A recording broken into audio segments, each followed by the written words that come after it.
নবীজির কাছে আয়েশা ফাতেমার চোখ দিয়ে দরদর করে পানি পড়ে। নবীজির আঘাতপ্রাপ্ত অঙ্গগুলা তিনি দেখতেছেন আর চোখের পানি জড়ায় কান্দেন। ওই অবস্থায় তিনি ডাক দিয়া বলেন, মালিক, ও মালিক, তুমি তো আমার আব্বাকে তোমার হাবিব বলে ঘোষণা দিয়েছো, বন্ধু বলে ঘোষণা দিয়েছো। আল্লাহ বন্ধুকে বুঝি কেউ এভাবে কষ্ট দেয়? নমরুদের আগুনকে যদি ইব্রাহিম খলিলের জন্য তুমি ফুলের বাগান বানিয়ে দিতে পারলে, মুসা কালিমুল্লাহর জন্য যদি নীল দরিয়ার পানিকে তুমি রাস্তা বানায় দিতে পারলে, তাহলে আমার আব্বার জন্য তায়েফের মাটিতে উশৃঙ্খল যুবকগুলির পাথরকে কেন তুলা বানায় দিতে পারলে না? মালিক, তুমি কি পারো না? পারো না কেন? কেন? তোমার কাছে আমার প্রশ্ন। আমার বাবা রক্তে দেহ কেন লাল? কেন আজকে আমার বাবা আঘাতপ্রাপ্ত? তায়েফের জমিনে বাবা গিয়েছিল তোমার কালেমার দাওয়াত দেওয়ার জন্য। আমার আব্বা তো নিজের কথা বলতে যায়নি, গিয়েছিল তুমি মালিকের একত্ববাদের দাওয়াত দেওয়ার জন্য। ও মালিক, জবাব চাই, জবাব। ইব্রাহিমের জন্য যদি নমরুদের আগুন ফুলের বাগান বানায়া দিতে পারলে, মূসার জন্য যদি নীল দরিয়া শুকায় তুমি রাস্তা বানায় দিতে পারলে, আমার আব্বার জন্য, তিনি তো তোমারই হাবিব, কেন তুমি ওই পাথরকে তুলা বানাইতে পারলে না? আল্লাহ নবী তখন হাত ধরে কই, মা, এভাবে আল্লাহর সাথে কথা কয় না মা, এভাবে আল্লাহর সাথে কথা বলে না। সাথে সাথে ফাতেমা কয়, আব্বা, কিভাবে বলবো?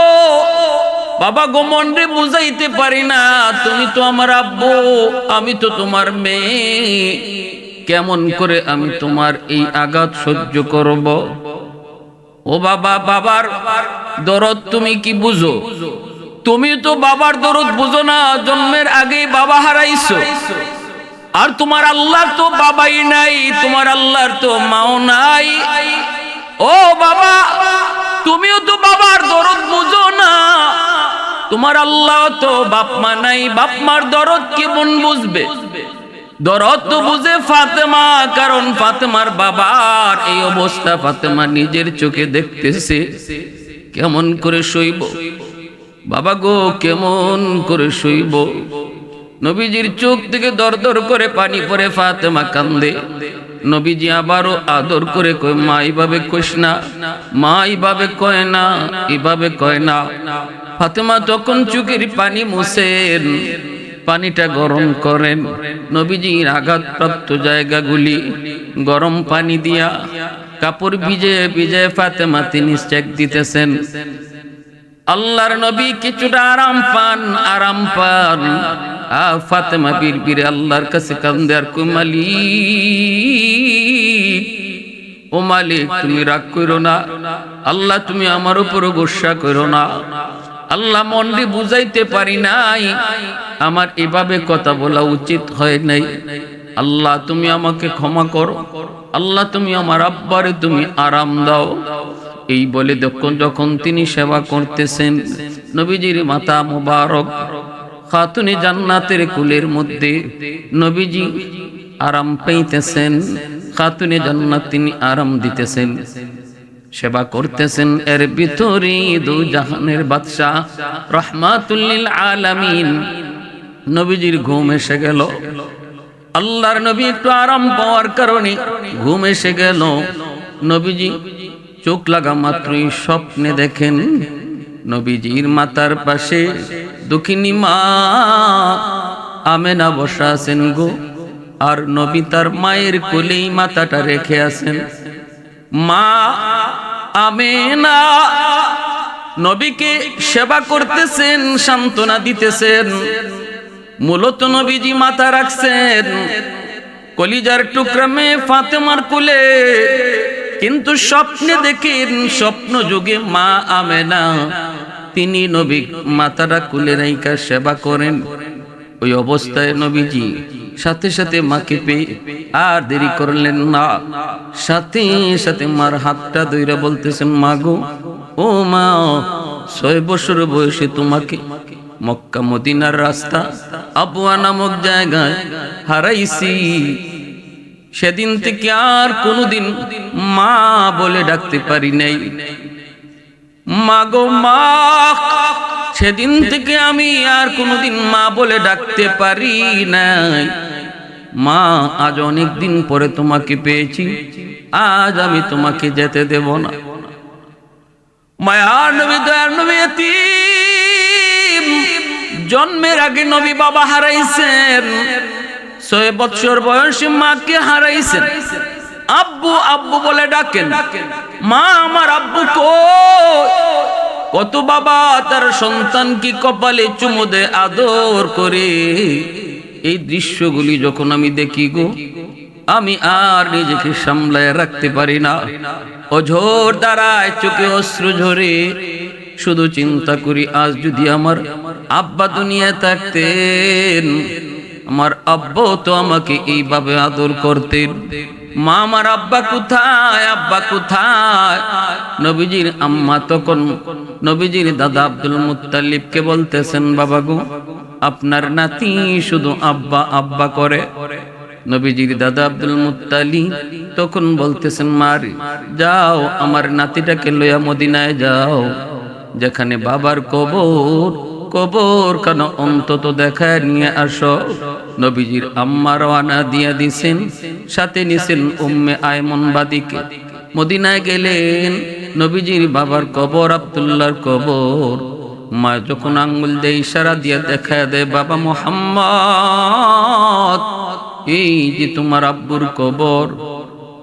শিশু নবী বাবার কবরে উপকাশে যায়, কবরের উপরে নিজের চিত হয়ে শুইয়া বাবাকে যেভাবে সন্তান বাবার উপরে ওইটা বাবার গলা জড়ায় রাখে গো, এইভাবে দয়ার নবী কবরের উপরের মাটিতে যেন বাবাকে বুকে জড়ায় কান্দেন আর বলতেছেন, আব্বু, পৃথিবীতে জন্মের পর আজও পর্যন্ত আব্বু বলে ডাকতে পারি নাই। বাবা ডাকের ভিতরে কত মজা, আমি নবী তা জানি না, আমি মুহাম্মদ তা জানি না। চোখের সামনে আমার বন্ধুদেরকে বাবা আদর করে, চুমু খায়। সন্ধ্যা হয়ে গেলে পরে বাবা সন্তানের খুঁজে বের হয়, কিন্তু আজও পর্যন্ত তুমি আমাকে কোনো দিন নিতে আসলা না। আব্বু, আমি আমার মনকে কেমনে বুঝাই, কেমনে বুঝাই? এই বইলা যখন দয়ার নবী এনিয়ে বিনিয়ে কাঁদতেছেন, কয়েকজন ইহুদি নবীর কান্না দেইখা তারাও কান্না শুরু করলো। ইহুদি একজন পাদ্রী, সে তাওরাত কিতাবের পণ্ডিত ছিল। নবীজির কান্না দেইখা এবং নবীজির চেহারা দেইখা, নবীর লক্ষণগুলি দেইখা ইহুদি পণ্ডিত চিনে ফেলেছে, এই বালক তো মুহাম্মদ, মনে হয় আখির নবী। সাথে সাথে ডাক দিয়া বলতেছে, মা গো, এই বাচ্চা বুঝি তোমার? নবীজির আম্মা কান্দেন আর চোখের পানি মুছে বলেন, হ। ইহুদি পণ্ডিত কয়, বাচ্চার নাম মুহাম্মদ, তোমার নাম আমেনা। আর কবরে যে শুয়ে আছে গো, এই কবরের মানুষটা হলো তার বাবা, নাম হলো আব্দুল্লাহ। নবীজির আম্মা আমেনা অবাক হয়ে গেলেন, কেমন করে আপনি জানেন আমার নাম আমেনা, আমার সন্তানের নাম মুহাম্মদ, বাবার নাম আব্দুল্লাহ, কেমন করে জানেন? ইহুদি পণ্ডিত কই, মা, আমি তাওরাত কিতাবের একজন পণ্ডিত। তাওরাত কিতাবের ভিতরে আখিরি জমানার নবী কখন আসবেন, কোন সময়ে আসবেন, কখন মদিনায় আসবেন, বাবার নাম কি হবে, মার নাম কি হবে, চেহারাটা কেমন হবে, তার লক্ষণ কি হবে, সবগুলি আমি যখন মিলাইলাম, একে একে সবগুলি মুহাম্মদের সাথে মিলে গেল। এজন্য আমি চিনে ফেলেছি গো মা, আর দেরি করো না, মদিনার আবহাওয়া ভালো না, এখানে কিন্তু তার ক্ষতি হতে পারে, দ্রুত তোমরা মক্কায় চলে যাও। আল্লাহর নবীকে লইয়া নবীর মা আমেনা নবীকে নিয়ে তিনি আবার রওনা দিয়া দিছেন। সাথে উম্মে আয়মন। মক্কা মদিনার মাঝামাঝি রাস্তা বোয়া, যেখানে কোনো মানুষ নাই, ঘর নাই, বাড়ি নাই, এমন এক জায়গায় আসা মাত্রই রাত শেষ রাতের দিকে নবীর মা আমিনা তিনি অসুস্থ হয়ে পড়লেন। প্রচন্ড জোর। মুহূর্তের ভিতরে তিনি আর পা চলে না, মুহূর্তের ভিতরে আর সামনে যেতে পারেন না, জায়গায় তিনি শুয়ে পড়লেন। চরম পর্যায়ে শরীরের অবনতি। সাথে সাথে ডাক দিয়ে বাপ মুহাম্মদকে ডাক দিয়ে আনতেন। কাছে আইনা বলেন, বাবা মুহাম্মদ আয়, বুকে আয়, আয় বাবা বুকে আয়। মনে হয় সূর্য ডোবার পরই আর মা দুনিয়াতে থাকবো না। আয় বাবা বুকে আয়। কেমন করে মা তোরে কই, কেমন করে মা তোমারে বুঝাই। বাবার কবর দেখতে আইসা মাকেও হারাইতেছো, বাবার কবর দেখতে আইসা মাকেও হারাইতেছো। কেমনে তোমারে কই রে বাবা, আয় মার বুকে আয়। এই বুক আর কোনদিন পাইবা না, আয় বাবা আয়। শিশু নবী মায়ের বুকের উপরে ওইটা হাউমাউ করে কান্দে আর কই, মা ও মা, তুমি আমাকে সাগরের মাঝখানে কার হাওলা করে যাইতেছো গো মা। নবীজির আম্মা আমেনা চোখের পানি মুছে আর কই, তোমার হাওলা আমার আল্লাহ, আমার আল্লাহ তোমার জিম্মাদার, জিম্মাদার, জিম্মাদার।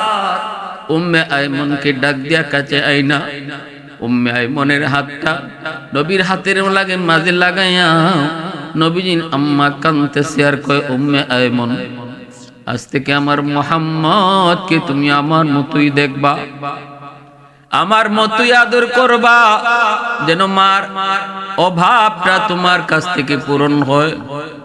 উম্মে আয়মন, তোমার কাছে আমি দুনিয়ার বাহ্যিক দৃষ্টিতে তোমার কাছে আমার মুহাম্মদকে রেখে গেলাম। নবীর গালে কপালে চুমু খাইতে লাগলেন, চোখ থেকে অশ্রু ঝরে। নবীজি হাউমাউ করে কান্দেন। আল্লাহ তার হাবিবকে মা হারা বানাইতেছেন এমন এক জায়গার যুবক, যেখানে কোনো মানুষ নাই, যেখানে কোনো বসতি নাই, মরুপ্রান্তর আবুয়া নামক জায়গায় আমার নবী দয়ার নবী মাকেও তিনি হারাইলেন। আল্লাহর নবী রহমতের নবী উম্মে আয়মনের হাত ধরে গভীর রাতে তিনি মক্কার দিকে রওনা দিছেন।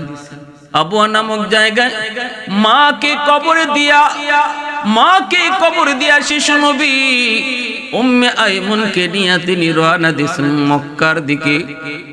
আজও সে আবুয়া সেই স্মৃতি এখনো ধরে রেখেছে যুবক। সেখানে গেলে এমন কোন নবীর আশিক নাই, চোখ থেকে পানি ঝরে না। একজন শিশু সন্তান, শিশু বাচ্চা কেমন করে পারলো এই মরুভূমিতে মারে কবর দিয়া, মারে এখানে চিরনিদ্রায় শোয়া, কেমন করে রহমতের নবী পায়ে হেঁটে মদিনায় মক্কায় আসলো।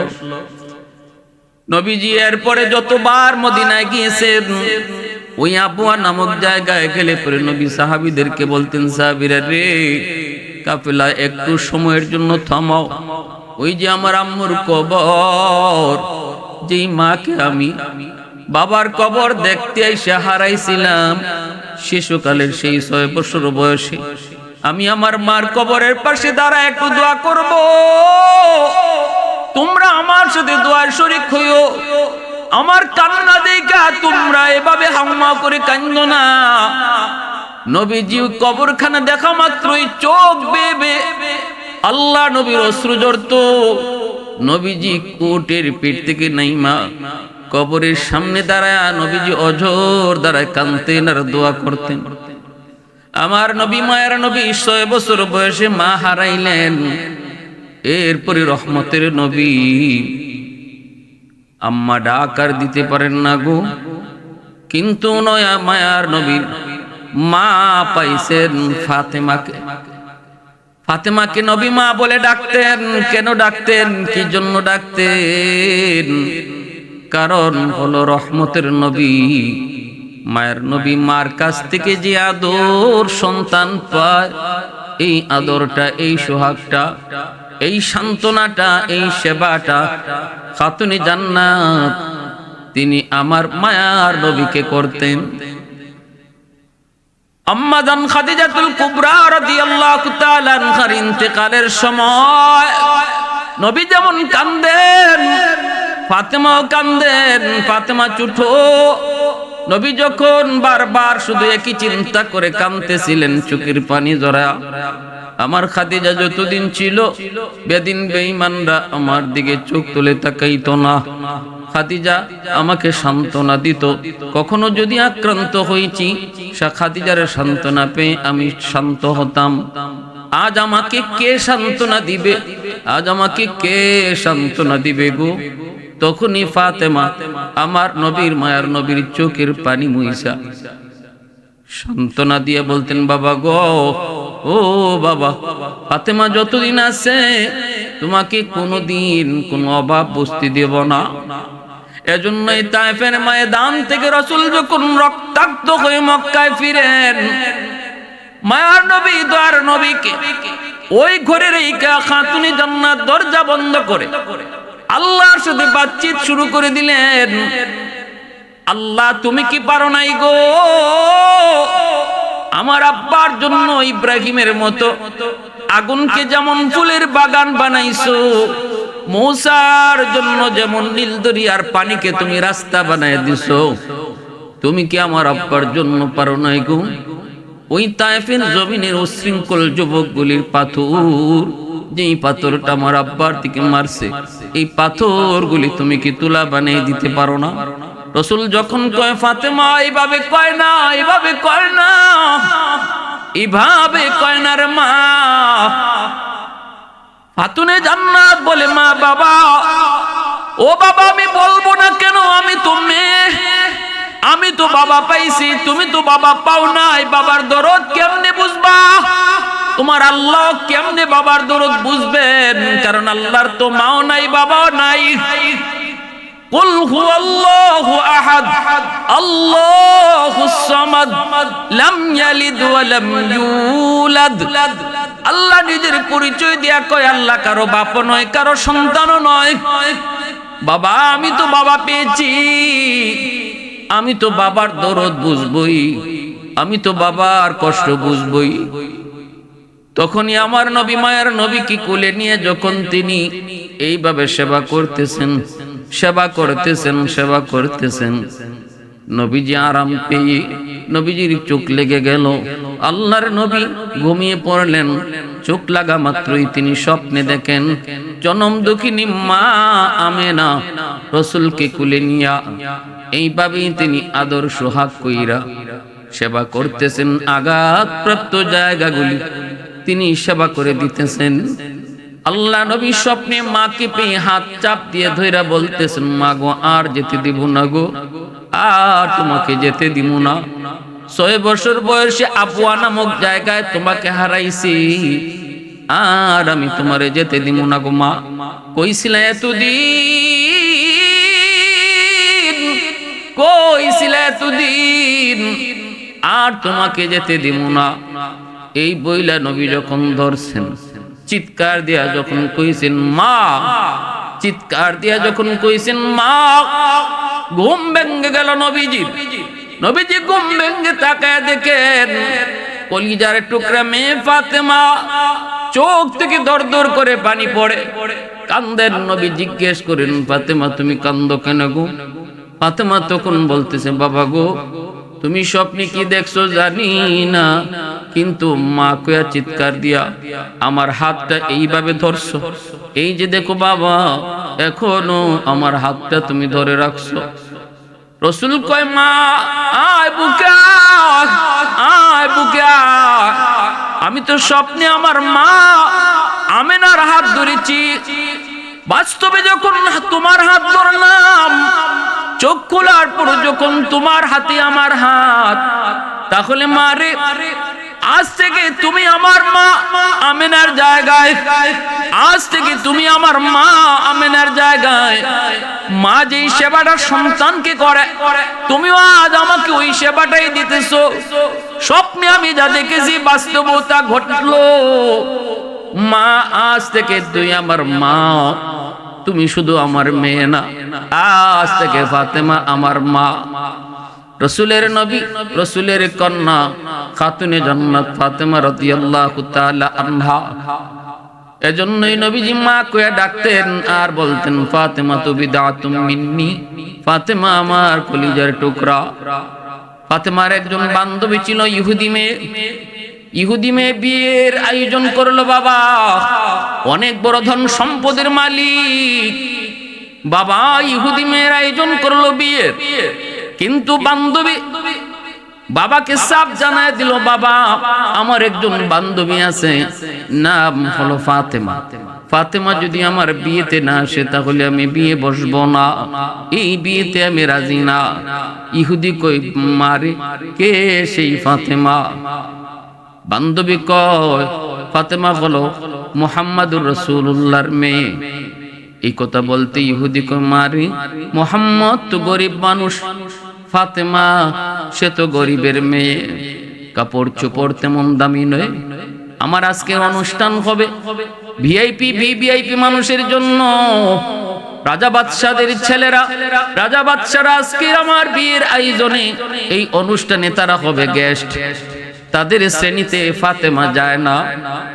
মা, ফাতেমা যদি কোনো রাজার মেয়ে হতো তাহলে আমি তোমার এই কথাটা গ্রহণ করতাম, কিন্তু না রে মা, এটা হয় না, আমি পারবো না। সাথে সাথে মেয়েটাই মাকে জানাই দিল, মা আব্বুকে বলো আয়োজন করার দরকার নাই, আমার বান্ধবী ফাতেমা যদি বিয়েতে না আসে গো, আমি এই বিয়েতে রাজি না। মেয়ে সাফ সাফ বাবাকে জানায় দিল, ফাতেমা যদি বিয়েতে না আসে তাহলে সে কিন্তু এই বিয়ে বসবে না, এই বিয়েতে সে রাজি না।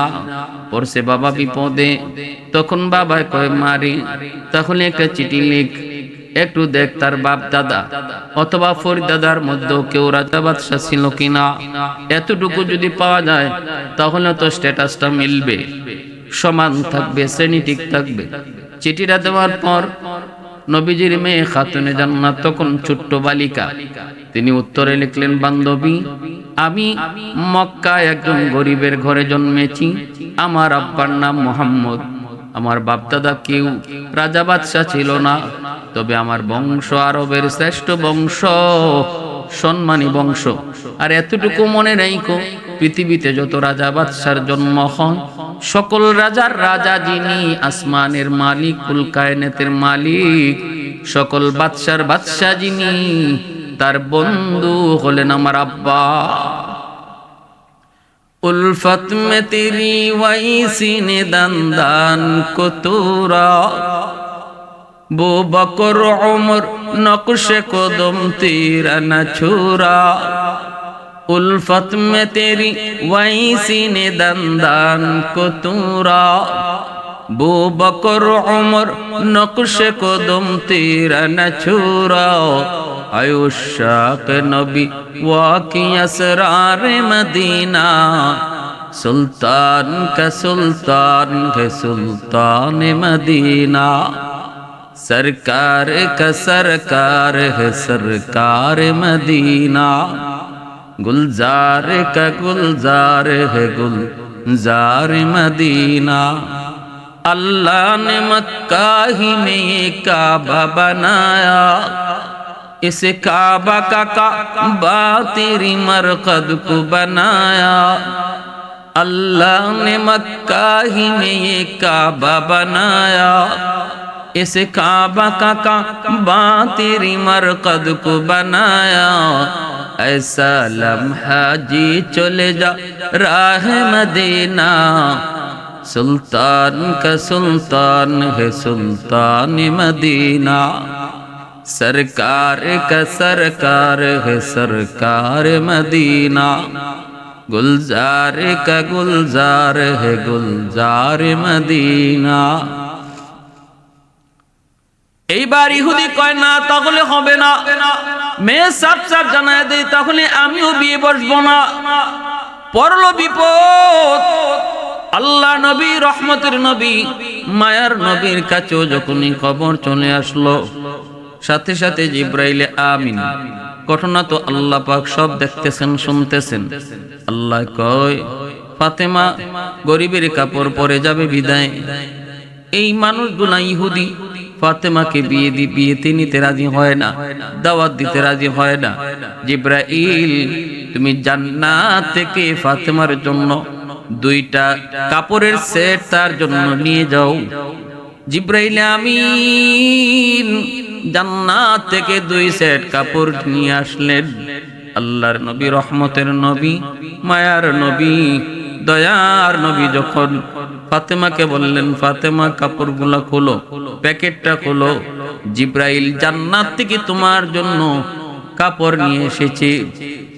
খাতুনে জান্নাত ফাতেমা রাদিয়াল্লাহু তাআলা আনহা ওইদিকে ইহুদির মেয়ে জানায় দিছে, বাবা ফাতেমার গায়ে কি কাপড় থাকলো না থাকলো, কতটা দাম আর কতটা কম দাম, এটা দেখার বিষয় নয় বাবা। শুনো, ফাতেমা মক্কার সবচেয়ে সম্ভ্রান্ত বংশের মেয়ে, কুরাইশ বংশের মেয়ে। তার বাবা মুহাম্মদ। নবী মানতে তোমরা না পারো, ধর্মের ভিন্নতা থাকতে পারে, কিন্তু মুহাম্মদকে আলামিন উপাধি দিয়েছে ওই কাফির কুফফাররাই। তোমরাই মুহাম্মদকে আলামিন বলো, সম্মানী বলো, একজন সম্মানী ব্যক্তি। অতএব বাবা আমি জানাই দিলাম, দাওয়াত দেওয়াই লাগবে।